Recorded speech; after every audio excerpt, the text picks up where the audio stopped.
वेशभूषा सब देसी बा, दारू के ठेका भी देसी बा, हर मैटर महमूद पड़ लौंडा बड़ा कलेसी बा।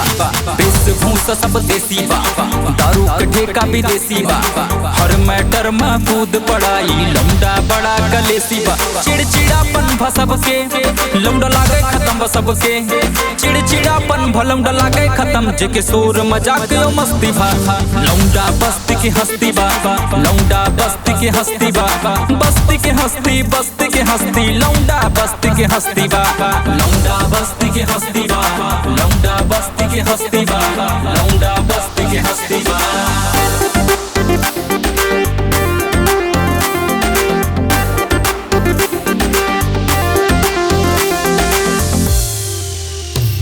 हम बहु दिन देखे यही खाए के बरे ला लेते, पाँव हमरे चप्पल और हाथ में हमरे छाले थे। आदत नहीं बाबू हम हराम के नहीं खाई थे, खुद से करी काम और मेहनत से कमाई थे।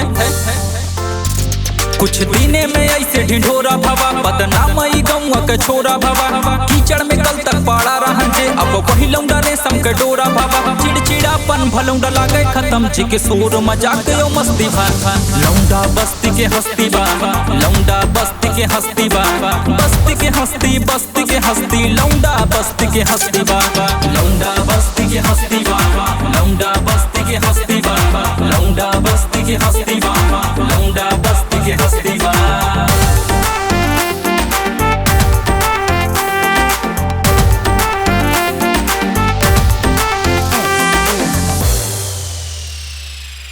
बाहू बाबू तो समंदर भी रुकत है, माई बाप के आगे भगवान भी तो झुकत है। यार सब जितना वफादार यहाँ है बाबू, रुपया पैसे वालों का सलाम आहे बाबू।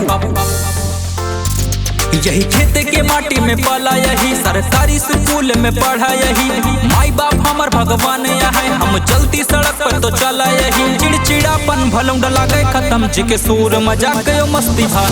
लौंडा बस्ती के हस्ती बा, लौंडा बस्ती के हस्ती बा, बस्ती के हस्ती, बस्ती के हस्ती, लौंडा बस्ती के हस्ती बा, लौंडा बस्ती के हस्ती बा,